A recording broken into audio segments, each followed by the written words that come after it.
Salut tout le monde, comme vous pouvez voir, c'est un document, une analyse qu'un confrère a rédigé qui s'appelle Mac Lushimba. Je le donne le crédit qu'il faut pour cet article, donc je vais le lire pour vous. Ça dit, pendant que certains politiciens distraient le peuple, l'élection présidentielle a eu lieu en RD Congo le 30 décembre 2018. Beaucoup d'observateurs ont déclaré qu'il n'y avait aucun incident majeur qui pouvait remettre en cause le déroulement et la conclusion de cet exercice électoral, bien que les Congolais se souviennent que le pouvoir en place le voulait chaotique pour tricher. Beaucoup de témoins présents dans des bureaux et centres de vote ont assisté jusqu'à la fin au dépouillement et comptage de vote. Parmi ces témoins, il y avait ceux de l'église catholique qui étaient au nombre de 40 000, bien organisés et bien équipés de téléphones intelligents. Ils ont photographié, gardé et partagé les résultats avec leur quartier général au moyen de l'internet.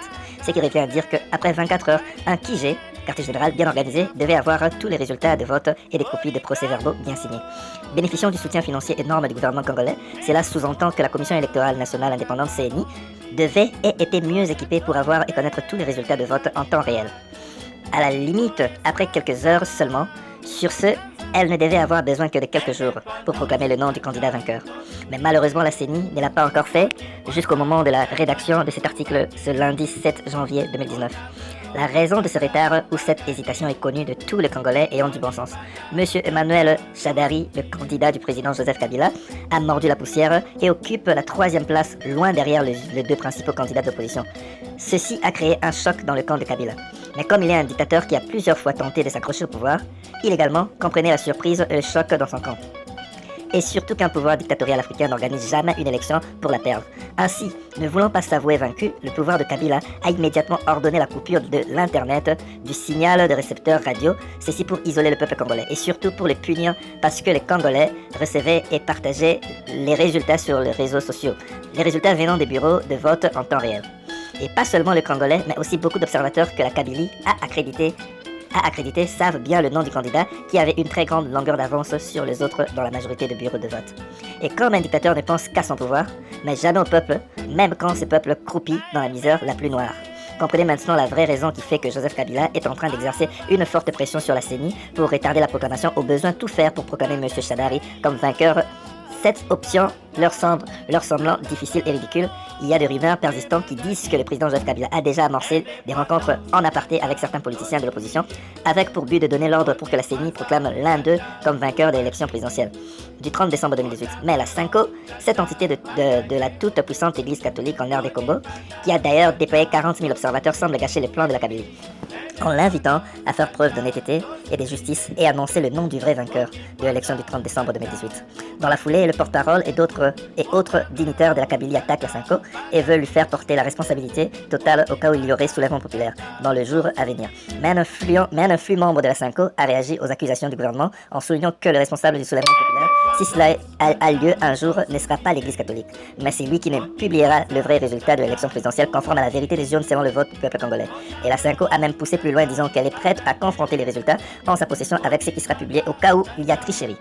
Et pendant toute cette passe d'armes entre la Synco et le gouvernement congolais, des informations persistantes laissant entendre que le clan Joseph Kabila, se trouvant dans des difficultés sérieuses pour présenter M. Shadari au peuple congolais et au monde comme vainqueur, veut maintenant utiliser un certain opposant perdant, car on ne vole ou ne triche qu'avec le perdant, qui sera présenté au peuple congolais comme vainqueur de l'élection présidentielle du 30 décembre 2018. Et Joseph Kabila sait très bien le fait que cet acte criminel fera, ça va créer la colère du peuple congolais, activer la haine, diviser le pays et perpétuer le chaos. Mais à qui va profiter ces jeux macabres? Malheureusement, certains politiciens congolais, entre parenthèses, bien sûr dans le groupe de perdants, je ferme la parenthèse, aveuglés par la faim et le soif du pouvoir par tous les moyens, veulent mordre à l'hameçon de Joseph Kabila sans savoir que Kabila ne leur donnera jamais le pouvoir réel, mais qu'il les utilisera seulement pour qu'ils gagnent du temps, protéger ses propres intérêts et aussi les intérêts énormes de ses alliés étrangers infiltrés dans le système politique, économique et sécuritaire du Congo, dont le plus proche sont les Rwandais pro-Kagame et les Ougandais pro-Museveni. D'ailleurs, l'un des opposants, entre parenthèses, Félix Tshisekedi, n'a-t-il pas déclaré dans une interview que, selon lui, Joseph Kabila n'aurait rien à craindre et que les Congolais doivent même songer à lui rendre hommage pour avoir accepté de se retirer? Et que, compte tenu de ses expériences, lui, Félix Tshisekedi, lui confiera même des tâches diplomatiques spéciales, faire de lui un ambassadeur extraordinaire du Congo. Mais ce que M. Félix Tshisekedi semble ignorer dans sa déclaration, c'est que, en aucun cas, Joseph Kabila n'a accepté de se retirer de plein gré. Il a été forcé malgré lui et beaucoup de nos compatriotes ont perdu leur vie parce qu'ils étaient sortis sans armes pour réclamer la démocratie et la liberté en RD Congo. Mais que les militaires, à la sorte de Joseph Kabila, les ont massacrés avec de balles réelles. Et sans oublier que ces deux pays, bénéficiant de la complicité de Joseph Kabila, sont parvenus au fil des ans à bâtir un grand empire économique en s'infiltrant au Congo et en s'accaparant de terres qui jadis appartenaient au peuple congolais. Aussi, ils ont le contrôle total de la frontière entre la RDC et leur pays. Comprenez pourquoi la fin de l'ère Kabila est pour eux inconcevable, car ils seront poussés à lâcher tout ce qu'ils ont volé au peuple congolais dans les parties est du Congo. Mais ma grande tristesse est de noter que dans certaines de mes conversations avec certains compatriotes supporters de certains politiciens de l'opposition, il y a maintenant un revirement total.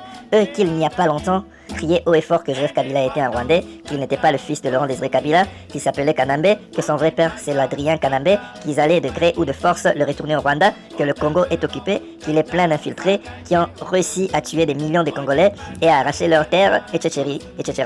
Mais grande est mon étonnement de constater que ces mêmes gens ne parlent plus en mal de Joseph Kabila. Ils gaspillent maintenant une grande partie de leur énergie à s'attaquer matin, midi et soir aux autres candidats de l'opposition qui, par effet de stratégie politicienne, se sont retrouvés dans des coalitions politiques différentes de leurs leaders. Et pire encore, certains s'évertuent même jusqu'à dire que le Congo n'est pas occupé. Mamma mia. Et, au regard de tout ce que je viens de mentionner, il est vraiment impératif que les politiciens congolais se réveillent, qu'ils cessent de nager dans la médiocrité éternelle. Car pendant qu'ils sont distraits, de leur côté du rideau, les vrais ennemis et occupants du Congo sont en train d'affûter leurs armes, de préparer leurs hommes au Congo et en dehors du Congo pour un éventuel ultime combat. Le combat pour sauver et préserver des terres et d'autres intérêts économiques qu'ils ont réussi à s'approprier sur le sol congolais pendant les 17 ans de règne chaotique et sanguinaire de Joseph Kabila. Je mets une pause, moi j'ajouterai pendant, en tout cas, plus de 20 ans.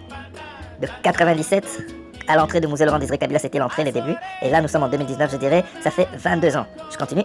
Nous voulons tous que le résultat conforme à la vérité des urnes soit proclamé par M. Corneille Nangaa, car le peuple congolais est fatigué de la bêtise politique.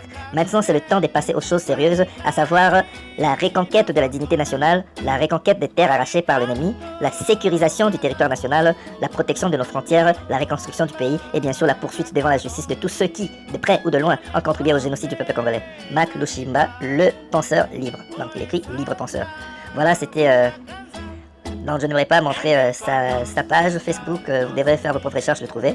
En tout cas, je donne des crédits appropriés à M. Mac Lushimba, merci pour cette analyse. Moi je ne suis que là pour partager et je partage l'idée. Je crois que cette analyse est vraiment faite comme il le fallait. Merci beaucoup.